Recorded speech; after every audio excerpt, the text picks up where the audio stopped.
अस्सलाम वालेकुम, मैं हूं शाहिद हुसैन। वीडियो बड़ी अहम है, कोशिश कीजिएगा आखिर तक देखिएगा। एक तो ये मामला है कि मेरे नोटिस में बात आई है कि बेशुमार दोस्त ऐसे हैं जो देखते ज़रूर हैं वीडियो, लेकिन उन्होंने चैनल सब्सक्राइब नहीं किया हुआ। तो मैं गुजारिश करूंगा कि अगर आप चाहें तो चैनल को ज़रूर सब्सक्राइब करें, ताकि वो वीडियोस, वो ख़बरें जो आप देखना चाहते हैं तो आप तक बर वक्त पहुँच सकें। इसलिए ये गुजारिश कर रहा हूँ। शायद मेरे ख्याल में पहली दफ़ा, पहले भी 2-4 दफ़ा की थी, लेकिन बेशुमार लोग हैं, देखते ज़रूर हैं, लेकिन बर वक्त उन तक चीज़ें नहीं पहुँचती। दूसरा ये कि आज ख़ास तौर पर ज़मीनों पर कब्ज़े, जाली गोठों, और उसके बाद फिर सरकारी के साथ साथ प्राइवेट ऐसे लोग हैं जिनकी ज़मीनें कई अर्सा पहले जो है उनको अलाट की गई थी, और उसके बाद फिर आज तक उनके जो वर्सा हैं, यानी कि ख़ुद तो केस लड़ते लड़ते दुनिया से चले गए, वो किसी न किसी सूरत जो है वो उनके वर्सा जो है वो आज तक अदालतों के चक्कर या किसी न किसी फोरम पर धक्के खा रहे हैं। लेकिन उनकी ज़मीनें जो हैं, जो उनको अलाट की गई हैं सरकार ने, वो वापस नहीं मिल पा रही, उनको उनकी पोजीशन नहीं मिल पा रही, जिसकी वजह से काफ़ी परेशानी का सामना है। उसमें बड़ी और अहम पेशरफ्त हुई है। सिंध हाई कोर्ट के जो जजेस हजरात हैं, उन्होंने भी सख्त अहकाम जारी किए हैं। उस पर क्या होने वाला है उसकी तफसीलात आपके सामने रखनी है। और इसके अलावा बहरिया टाउन इंतज़ामिया, यानी कि आप लाहौर या रावलपिंडी बहरिया टाउन के जो गासबाना जो इकदाम हैं, शायद ही उनको आपको कहीं तारीख़ में कहीं सूरत हाल मिलती हो, लेकिन कराची में सबसे ज़्यादा ख़तरनाक सूरत हाल होती है। एक तो ये है कि जिनकी ज़मीनों पर गैर कानूनी तौर पर कब्ज़ा किया गया या कम पैसे दे के जो है वो ज़मीनें हथिया ली गई, और उसके बाद फिर सुप्रीम कोर्ट तक मामला गया, नैब में इंक्वायरी हुई, यानी कि एक वो मामला। दूसरा ये है कि कई ऐसे मुतासरीन हैं जिन्होंने ओवरसीज़ पाकिस्तानी भी हैं, पाकिस्तान में रहने वाले भी हैं, कई ऐसे लोग हैं जो मुख्तलिफ सर्कल में हैं। उनकी जो है वो उनको जो मुख्तलिफ जगहों पर उन्होंने प्लाजे, पोशंस, अपार्टमेंट्स या मुख्तलिफ जो वेलाज हैं वो बुक कराए, लेकिन उनको अब तक जो है कुछ नहीं मिला पैसे अदा करने के बावजूद भी। वो मुतासरीन, यानी कि 3 कैटेगरीज़ हैं मुतासरीन के बहरिया टाउन की। एक जिनकी ज़मीनों पर कब्ज़ा हुआ है, 2 जिन्होंने अलाटमेंट करवाई, पैसा दिया, आज तक उनको जो है वो चीज़ नहीं मिली, यानी कि उनको पोजीशन नहीं मिली किसी चीज़ की, और तीसरे नए मुतासरीन हैं वो जिन्होंने अपनी ज़िंदगी भर की सरमायाकारी, रिटायरमेंट के बाद के पैसे या मुख्तलिफ जगहों से अपनी ज़मीनें, अपनी जायदादें फ़रोख्त करने के बाद बहरिया टाउन में उन्होंने जो है वो प्लाजे लिए, होटल्स या रेस्टोरेंट खोलने की कोशिश की, या मुख्तलिफ कारोबार के सिलसिले में जो है वो वहाँ पर जब वो दाखिल हुए, तो उसके बाद फिर अब काफ़ी अरसे के बाद बहरिया टाउन इंतज़ामिया ने उनको किसी न किसी तरीके से सख्त किस्म की अजियत से दो चार करना शुरू कर दिया है, परेशानी से दो चार करना शुरू कर दिया है। ये तीसरी कैटेगरी है बहरिया टाउन मुतासरीन की। इसकी तफसीलात मैं तफसीली रखूँगा कि बुनियादी तौर पर नुकसान किसको होगा अगर तीसरी कैटेगरी के मुतासरीन के साथ अगर हाथ हो जाता है या उनको तंग किया जाता है, तो वो तफसील आपके सामने रखूँगा। ये वाली जो है वो वीडियो का हिस्सा जो है वो भी ज़रूर देखिएगा।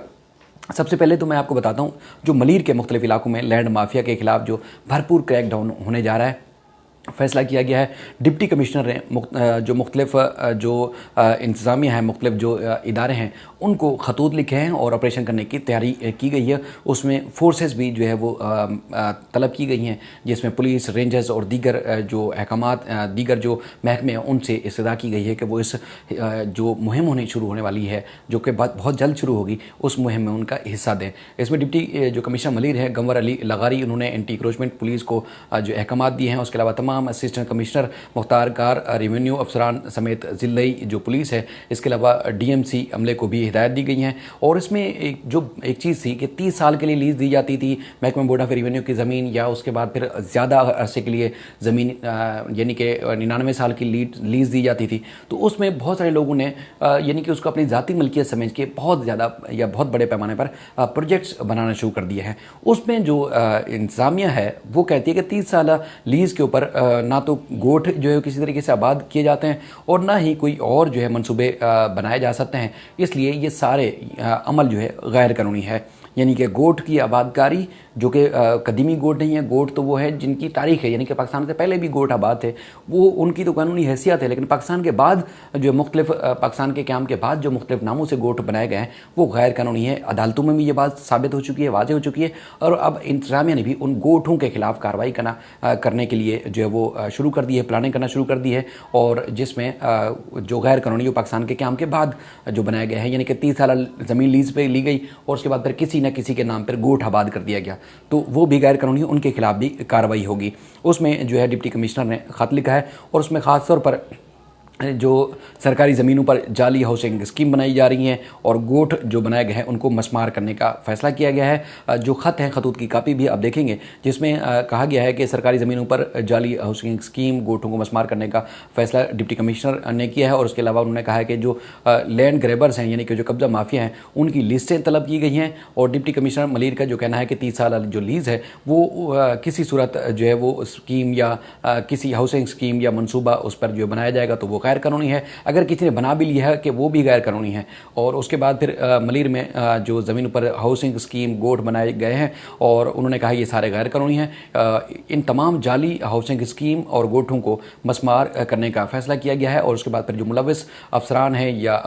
जो यानी कि बिल्डर माफिया है या काबिजीन हैं, उनके खिलाफ जो है मुकदमा दर्ज किए जाएंगे, उनको गिरफ्तार किया जाएगा। और डिप्टी कमिश्नर मलिर ने हाउसिंग स्कीम और इसके अलावा गोठ जो बनाने के मुकदमा दर्ज करने का भी फैसला किया गया है। और उसके बाद फिर उन्होंने मुख्तार कार और इसके अलावा पुलिस हुकाम के नाम लिखे गए ख़त में हिदायत की है कि कब्जा की गई सूबाई और वफाकी ज़मीनें जो है वो उनको वागुजार कराया जाए। और डिप्टी कमिश्नर मलिर ने कहा कि ज़िला मलिर में हज़ारों एकड़ जो ज़मीन है उस पर किसी न किसी तरीके से कब्जा किया गया, उनको वागुजार कराया जाएगा। अच्छा, मज़ीद जो कार्रवाइयाँ हैं वो भी इस तरह जारी रहेंगी। लेकिन मैं जिस तरह पहले आपको बता रहा था कि याद दहानी के लिए कि सिंध हाई कोर्ट के जैसे हसन रज़ा रिज़वी साहब की चूँकि रोज़ अदालतों में हम उनके केसेस उनकी अदालत में खड़े होकर केसेस सुनते हैं और आपको रोज़ाना की बुनियाद पर रिपोर्ट भी करते हैं, तो उन्होंने भी जो है इस बात की निशानदेही की थी कि MDA में यानी कि मलिर डेवलपमेंट अथॉरिटी में जो है वो ज़मीन पर उनकी राजी के ऊपर जाली गोठ बनाया गया है MDA के अंदर। और इलाटीज़ जो है वो गोठों से मुतासरीन हैं, यानी कि गोठ उनकी ज़मीनों पर बना दिए गए हैं। और उसके बाद फिर उन्होंने कहा कि जाली गोठों को ख़त्म करने का हुक्म दिया और कहा कि किसी न किसी तरीके से जो जाली गोठ बनाए गए हैं उनके ऊपर से सरकारी ज़मीन है चाहे प्राइवेट ज़मीन है उनके ऊपर से जो कब्ज़ा है वो ख़त्म कराया जाए। और उन्हें सख्त जो रिमार्क्स भी दिए थे जिसमें कहा था कि MDA हुकाम की इस मामले में नाअहली नज़र आती है कि ऐसा मुमकिन ही नहीं कि लोग जो है वो कब्ज़े कर रहे हैं, गैर कानूनी माफिया जो है गैर कानूनी तौर पर कब्ज़ा कर रही है और MDA हुकाम जो खामोश है। और उन्होंने कहा कि नाअहली के साथ साथ बदउनवानी का मामला भी है और जाली सनदें लेकर कब्ज़ा माफिया जो है वो गोठ बना रहा है। और अदालत ने हुक्म दिया था कि तमाम जाली गोठ ख़त्म कराया जाए और मुलविस जो अफराद हैं उनके खिलाफ कार्रवाई की जाए। ये बहुत बड़ी पेशरफ्त है। बेशुमार जब हम पहले भी वीडियो बनाते हैं तो किसी न किसी प्रोजेक्ट या किसी न किसी सोसाइटी या किसी न किसी भी जो स्कीम है उनके मुतासरीन या उनसे रेलिवेंट जो लोग हैं वो कहते हैं कि यार ये खबर जो है मन गढ़ाते हैं या इसके ऊपर कोई कार्रवाई नहीं होगी, ये हम वो चीज़ रिपोर्ट करते हैं जो अदालतों में आती है, हम वो चीज़ रिपोर्ट करते हैं जिनके डॉक्यूमेंट्स होते हैं। मन घड़त या कोई ऐसी बात का तस्वर नहीं हो सकता, ऐसी कोई बात सामने आ नहीं सकती जिसके बारे में हम रिपोर्ट करें। यानी कि मैं आज इस वक्त जो वीडियो बना रहा हूँ, अगर मैं उसकी कोई गलत चीज़ आपके सामने रिपोर्ट करूँगा तो वो मुझे कल अदालत में दोबारा जाना है, मैं तो रोज़ जाता हूँ, तो वहाँ पर मुझे किस मुँह से मैं जाऊँगा। यानी कि मुझे वहाँ पर भी इसके जो नुकसानात हैं या इसके जो एक असर हो सकता है मेरे ऊपर, या फिर जिन प्रोजेक्ट्स के खिलाफ या जो भी बात होती है तो वो भी ज़ाहिर है वो भी मेरे खिलाफ कानूनी चाराजोई कर सकते हैं। तो इसलिए मैं कोशिश करता हूँ कि अथेंटिक चीज़ हो जो आप तक पहुँचे। दस्तावेज़ात मौजूद होती हैं, जो कुछ अदालतों के रिमार्क्स या जजेस के रिमार्क्स आते हैं या जो हुक्मनामे सामने आते हैं वो सारे रिकॉर्ड पर मौजूद होते हैं। तो अगर वीडियो समझ नहीं आती या समझने में कोई अगर किसी को मुश्किल है तो वो आप जो है वो पूरी वीडियो देखें। अगर समझ नहीं आई बात तो आप उसके बारे में पूछ सकते हैं, मैं कोशिश करूँगा दोबारा आपको क्लियर करूँ। अब जो वीडियो का दूसरा हिस्सा है वो बहरिया टाउन के तीसरी कैटेगरी के मुतासरीन का है। पिछले दिनों हमने तफसीली वीडियो बनाई थी मलिक रियाज साहब या उनकी इंतजामिया के इकदामात से मुताल्लिक सिंध हाई कोर्ट में। वो मुतासरीन जिन्होंने जो ओवर बिलिंग की जा रही थी या इजाफी बिलिंग वसूल की जा रही थी बहरिया टाउन इंतजामिया की जानिब से, बिजली के, गैस के, पानी के जो बिल वसूल किए जा रहे थे या बिल भेज दिए गए थे, उनको जिन्होंने चैलेंज किया था या जिन्होंने उनके खिलाफ जो आवाज़ उठाई थी, तो उनके घरों के यानी कि उनके प्लाजे, रेस्टोरेंट या जो भी उनकी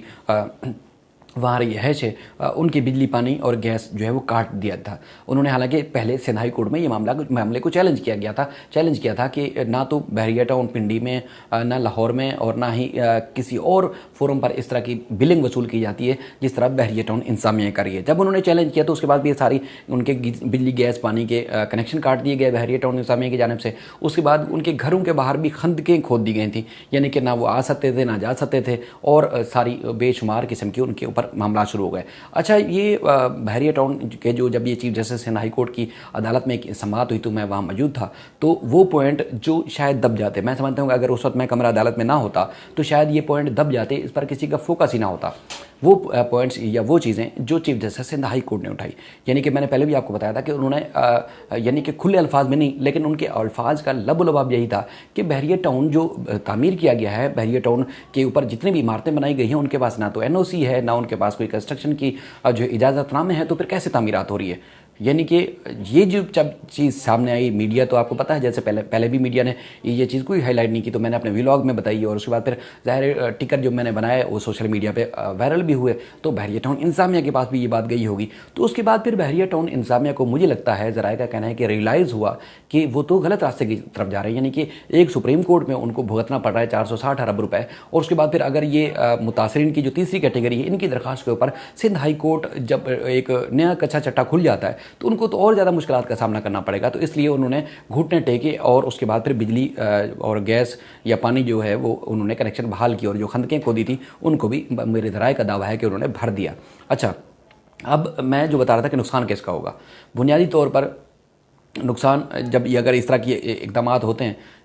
बेशुमार ऐसे लोग हैं जो हल्के लोग नहीं, हल्के से मुराद मेरा ये होता है कि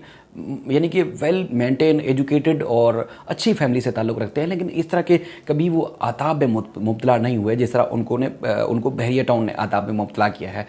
यानी कि किसी न किसी अजियत से, किसी न किसी तरीके से दो चार किया। हालांकि हर किसी की कोशिश होती है कि पुरसकून हर किस्म की आराइश के साथ उनको रिहाइश मिले। ज़ाहिर शहरी हमारी जो इंतज़ामिया है उनमें तो इस तरह नहीं, लेकिन प्राइवेट सोसाइटी में बहुत ज़्यादा कदर बेहतर होते हैं मामला, तो इसलिए लोगों ने वहाँ रिहाइश इख्तियार की, अपने जमा पूंजी जो ज़िंदगी की थी वो खर्च की। अब अगर बहरिया टाउन ओवर बिलिंग करता है या कुछ करता है तो ज़ाहिर है अब वो जो किराएदार हैं, तकरीबन मुझे बताया गया है कि तकरीबन 60% के करीब जो है बहरिया टाउन में कोई 8000 ख़ानदान के करीब वहाँ रहते हैं, तो वो ज़ाहिर ओवर बिलिंग की वजह से वो भाग जाएंगे, वो तो वहाँ से चले जाएंगे। उसके बाद फिर एजेंट्स जो हैं जो मुख्तलिफ जगहों जो ज़मीनें बेचते हैं या प्रोजेक्ट या प्लाजे के ऊपर जो एजेंट हैं, वो भी एजेंट भी जब देखेंगे कि बहरिया टाउन का मुराल या बहरिया टाउन को नुकसान हो रहा है, खसारे में जा रहा है, कोई नया इन्वेस्टर नहीं आ रहा, किराएदार जो हैं वो भाग रहे हैं, बहरिया टाउन की रौनकें जो है मांग पड़ रही हैं, तो वो भी भाग जाएंगे तकरीबन 25-30% जो है। तो बाकी जो बचेंगे वो बचेंगे जिन्होंने असल जिन्होंने प्लाजे, विलाज या जो मुख्तलिफ अपने ज़ाती प्रोजेक्ट्स जिन्होंने वहाँ बनाए, जिन्होंने अपनी ज़िंदगी की जमा पूंजी लगाई, तो असल नुकसान होगा उनका। और उससे बढ़कर बहुत ज़्यादा जो फिर नुकसान होगा वो होगा बहरिया टाउन का अपना, कि ना किराएदार आएंगे। और इतने जब से कराची का बहरिया टाउन बना है वो शुरू से ही मुतनाज़ा है, आज तक मुतनाज़ा है और ना जाने कब तक मुतनाज़ा रहेगा। तो फिर नए लोग भी, ओवरसीज़ पाकिस्तानी भी इन सारी चीज़ों को देखते हैं, सोशल मीडिया पर, TV चैनल, अखबार भले रिपोर्ट ना करें, लेकिन बात दूर तक जाती है। तो फिर नए इन्वेस्टर नहीं आएंगे, भले जितना भी मलिक रियाज साहब या उनकी जो इंतजामिया है वो बहरिया टाउन के अच्छे इमेज को बहाल करने की कोशिश करें, लेकिन वहाँ जो मकीन हैं वो तो ज़ाहिर तासुरात बताते हैं, वो सूरत हाल तो बताते हैं कि उनके साथ किस किस किस्म की ज़्यादती हो रही है। तो बहरहाल बहरिया टाउन इंतजामिया का नुकसान होगा अगर ये जिस तरह सवालात सिंध हाई कोर्ट ने उठाएं। अगली समाअत 1 मार्च को होनी है, तो अगर अगली समाअत पर भी चीफ जस्टिस समाअत पर भी ये सवालात उठाते हैं कि बहरिया टाउन की जो तामीरात है वो भी गैर कानूनी है, तो पहले तो आप तामीरात साबित करें, उसके बाद फिर अगले मामले में जाएंगे। तो फिर बताएं कि बहरिया टाउन इंतजामिया या वो लोग जिन्होंने अदालत से रजू किया वो कहाँ खड़े होंगे। तो इसलिए उनको सोचना चाहिए कि मामला जो है, मैं समझता हूँ, मिल बैठ के हल करने चाहिए। अगर नहीं करेंगे तो फिर मामला अदालतों में जाएगा। नुकसान अगर जो दरख्वास्त दे रहे हैं शायद उनका हो, लेकिन उससे बढ़कर जो नुकसान होगा वो बहरिया टाउन का होगा, क्योंकि ओवरसीज़ पाकिस्तानी तंग हैं, जिनकी ज़मीनों पर मामला